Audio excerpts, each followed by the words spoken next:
Alright guys, today we're going to look at some bartering items that you should stockpile for after the collapse when your money no longer has any value.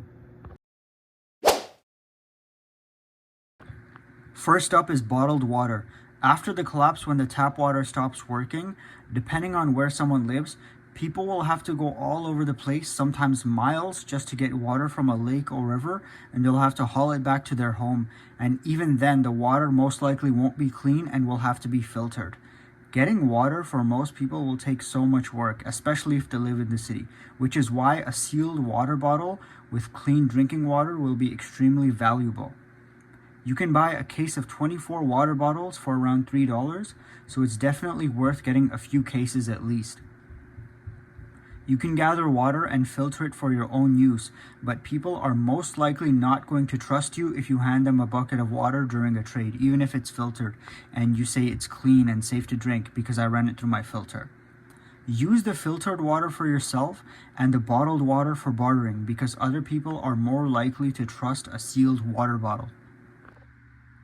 Baking soda. This can be used as a substitute for deodorant, and it can also be used as toothpaste. It may be hard to convince the average person who isn't a prepper to take your baking soda as a trade item and to use as a substitute for deodorant or to use as toothpaste at the beginning stages of the collapse. But as time goes on and the situation gets worse and they don't have any supplies, they will eventually be willing to take your baking soda in a trade.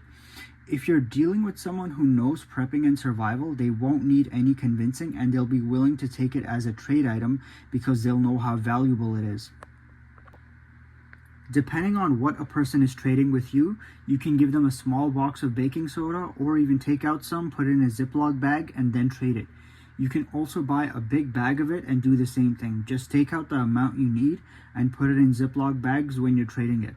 I recommend stocking up on at least 20 pounds of it per person in your family so you have enough for trade and yourself as well. Baking soda has a lot of other uses. I did a full video on it and you can go and check it out if you're interested. Nails and screws will also be very valuable items that are going to be sought after for trade. You're going to have people boarding up windows, reinforcing their doors, putting up fences around their property. There will also be people who will have to rebuild their home if it was damaged.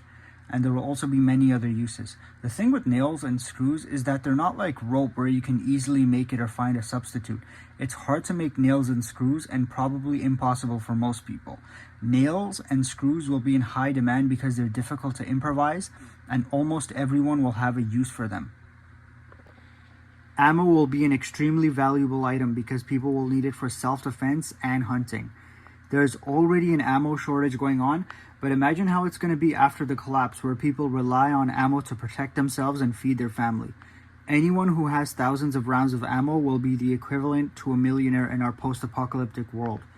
The only issue with ammo is that you have to be very careful about who you trade with. Make sure it's someone you know and trust because the same ammo can also be used against you. Socks are one of the most requested items by homeless people because they do eventually get worn out, especially if you keep using the same pair over and over again and you're walking around all day. In any long-term emergency, you will be on your feet a lot and your socks will get worn out, but you won't have the option of going to your local store and buying another 10-pack of socks. You will have to make do with what you already have, so you should stock up on lots of socks. You can keep the high-quality antimicrobial, anti-slip ones for yourself and get some cheap ones for bartering. Also, don't forget to stock up on enough for your family members too. Lighters and matches.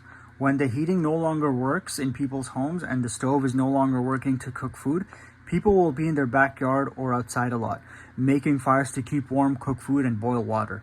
Lighters and matches are going to be something that everyone needs. If you don't have enough already, just buy a couple lighters or matches every week when you go to the grocery store until you've built up a big enough stockpile. These are an essential item that everyone will need for survival, so you should be able to get some good stuff for this in exchange when you're bartering.